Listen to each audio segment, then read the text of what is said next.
Հարգանք։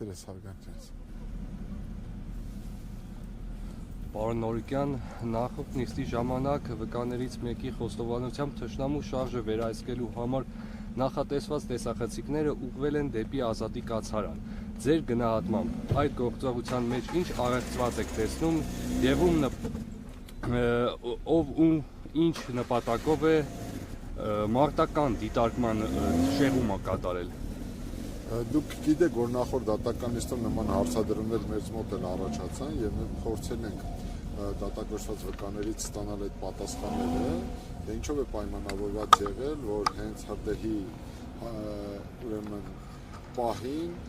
հակառակորդի գործողությունները եւ հնարավոր շարժը դիտարկելու փոխարեն տեսանկարահանվել է հրդեհը եւ դա պատճառաբանվեց նրանով, որ այդ տեսախցիկներից շատերը իրենց կառավարման վրացկողությունից դուրս են եղել եւ ենթադրաբար դա պայմանավորված է եղել հրդեհի արկայությամբ։ Ես այս բանը չեմ կարող ասել դա ում թույլտվությամբ եւ հանձնարարությամբ է եղել, բայց ակնհայտ է, դուք ճիշտ եք նկատառում, որ ըստ էության հակառակորդին դիտարկելու փոխարեն տեսախցիկները պտտվել են դեպի թիկունք, այսինքն Ազատի կացարան, որով եւ փորձ է արվել լուսանկարել հրդեհի պահը։ Այսօր հարցակնված փորձագետը բացառեց հաղթիռի կամ այլ հրազենի միջոցով առաջ եկած պայթյունի վարկածը։ Ձեր համար ինչ համոզիչ էր այս փորձագետի դիտարկումները։ Գիտեք, դուք ճիշտ եք, ըստ էության իմ կողմից բարձրացված հարցերին փորձագետը նման պատասխան տվեց եւ ըստ էության բացառեց որևէ հրթիռային հարձակման կամ պայթյունի առկայությունը, թեև պետք է արձանագրել, որ նույն եզակայության մեջ արձանագրված է, որ այնուամենայնիվ կացարանում եղել են պայթյուններ, բայց դրանք հետևանք են եղել փամփուշտերի արկղի պայթյուններով, բայց այնուամենայնիվ նշված փորձագետը մի քանի ուշագրավ տվյալներ հաղորդեց, որոնք իմ կարծիքով բավականին ուշագրավ են, ըստ էության նա բացառեց, որ փայտե վառարանի արդյունքում կարող էր շմոլ գազ առաջանալ, ըստ էության դա ինչ է նշանակում, դա նշանակում է հետևյալը, որ դատաբժշկական փորձաքննություններով, որ զինծառայողների վրա է հասել շմոլ գազի եւ ջերմային ներգործության միջոցով ընդունում կենթանության օրոք, բավականին ուրեմն վիճելի եւ վիճահարույց է դառնում, որովհետև տեսեք, եթե մենք համադրում ենք տվյալները եւ վերականգնում ենք քրոնոլոգիան, եթե մենք մի կայլ հիպոթետիկ հիմք ընդունենք քրեական վարույթ իրականացնող մարմնի առաջ քաշած վարկածը եւ այսօրվա փորձագետի տված տեղեկությունները, ստացվում է հետեւյալը, որ հրդեհից հետո է շինությունը հրդեհվել եւ հաշվի առնենք այն հանգամանքը, որ վառարանը, քանի որ վառվել է փայտով, դրանով հնարավոր չէ շմոլ գազ առաջանալ այդ տարածքում, այլ շմոլ գազը հիպոթետիկ կարող էր առաջանալ կացարանի այրման հետևանքով, սա նշանակում է հետևյալը, որ հրդեհի բռնկման պահին կացարանում շմոլ գազ չի եղել, իսկ եթե շմոլ գազ չի եղել, դա նշանակում է, որ հրդեհի բռնկման պահին, այսինքն ենթադրաբար Եղիշի կողմից վառարանը հրդեհելու պահին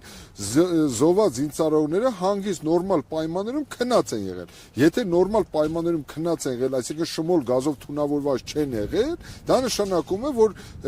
Եղիշեի ռեակցիայի ողջ մնացած զինվորների օգնության կանչելու պայմաններում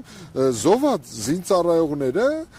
վայրկյանական պետք է արթնանային եւ իրենք կարողանային այդ տարածքից դուրս գալ։ Հետեւաբար այս փորձագետի հայտած տեղեկությունները մեզ համար էական են եւ մենք դատաբժշկների հարցաքննության ընթացքում փորձենք հասկանալ այս հարցերի պատասխանները։ Այս փորձագետը նաեւ բավականին սենսացիոն տեղեկություն հաղորդեց նաեւ այն առումով, որ ինքը իմ կողմից բարձրացված հարցին, թե այնուամենայնիվ արդյոք պնդում է, որ օջախի հրդեհի օջախը եղել է վառարանը, նա դա հաստատեց, բայց չհաստատեց, որ հրդեհը կարող էր առաջացած լինել բենզինից, ինչը նորանոր հարցեր է առաջացնում, որովհետև այդ ծավալի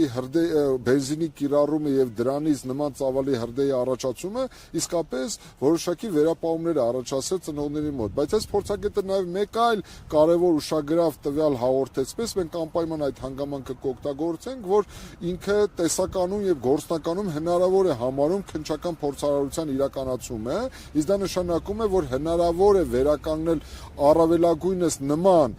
դեպքի վայր եւ կազմակերպել քննչական փորձարարություն վերականգնելով դեպքի իրականացման այդ գործընթացը, որպեսզի պայմաններում հնարավոր լինի պարզել, թե իրականում կարող էր վառարանը վառելու արդյունքում նման ծավալի հրդեհ ստանալ եւ նման ողբերգության պատճառ դառնալ։ Մենք համապատասխան փուլում ես նման միջնորդություն կներկայացնեմ դատարանին, որպեսզի իրականացվի կրկնակի քննչական փորձարարություն ու դեպքի վայրում նմանատիպ բնակարանի ուրեմն պայմաններում մենք փորձենք վերականգնել դեպքը վառարանը վառելու հնարավոր հրդեհ ստանալու արդյունքում տեսնենք հնարավոր էր արդյոք նման պայմաններում կանխել հրդեհի տարածումը, որը կհասներ կացարան, որպեսզի պայմաններում զինվորները չէին արթնանա եւ նման ողբերգության ականատես կլինեին։ Իսկ դա առարկություններ ձեր կարծիքով չի առաջացնի, օրինակ զինվորները կարող են նույնը շեն հիմա մարտիկ են, այս մարտիկ կարող է քնած լինեն կամ ջերմաստիճան դրսի տարբերվում է։ Նմանատիպ պայմաններում քննչական փորձարարություն իրականացնելու պայմաններում գրեթե փորձ արվում առավելապես նմանեցնել թե եղանակային պայմանները, թե տարածքը, թե դեպքի հանգամանքները, հետաբար եթե նման խնդիր առաջանա, մենք փորձենք առավելագույնս այդ նույն ժամանակահատվածներում նման միջնորդություն ներկայացնել։ Եվ ըստ ձեզ ընկերներին ձայն չտալու Եղիշեի ու ողջ մնացած զինվորների մոտիվը ո՞րն է։ Շատ ճիշտ եք ասում, իմ կողմից իմ մոտ էլ նման հարցադրում առաջացավ։ Ես գտնում եմ, որ նման մոտիվ կարող է լինել մի դեպքում, եթե առկա է դիտավորություն, որպեսզի ուրեմն նրանց չարթնացնեն, բայց ուրիշ տրամաբանական մոտիվ ես չեմ տեսնում, որովհետև եթե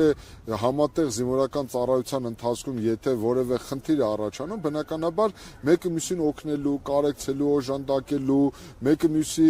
որևէ ուրեմն իրավիճակից հանելու դեպքում զինվորական կոլեկտիվներում հաճախ է պատահում, երբ մեկը մյուսին ընկերներով օգնում են, առավել եւս նման իրավիճակում ես գտնում եմ, որ բացառվում է, եթե մոտիվ չլիներ, զինծառայողների մոտ չառաջանար մեկը մյուսին օգնելու ուրեմն ցանկություն։ Բայց կիսահեղետորական հարց էլի, այրվող մարդը կարող իրան զսպել չգոռալ։ Այրվող մարդը չէր կարող իրեն զսպել եւ չգոռալ, օգնություն կանչել նույնիսկ ոչ թե իր զինծառայողներին, զինակից ընկերներին, այլ իրեն օգնելու տեսանկյունից անգամ չէր կարող չգոռալ։ Բայց այնուամենայնիվ ես ուզում եմ արձանագրել հետեւյալը, որ այսօր ցուցմունք տված փորձագետը բավականին ուշագրավ տեղեկություններ հայտնեց, ընդ որում ըստ էության կասկածի տակ էլ դրեց վառարանը բենզինով վառելու հանգամանքը, այն դեպքում երբ կառավարության նիստում ամենաբարձր մակարդակով, վարչապետի մակարդակով հենց դեպքի օրը կառավարության նիստում նման պնդումներ արվեցին, որի հետևանքով էլ ընդ որում հասարակության մոտ այս հարցի, այս ողբերգության վերաբերյալ նման կասկածները հենց այդ պայից է սկսվել եւ ըստ էության փորձագետը ըստ էության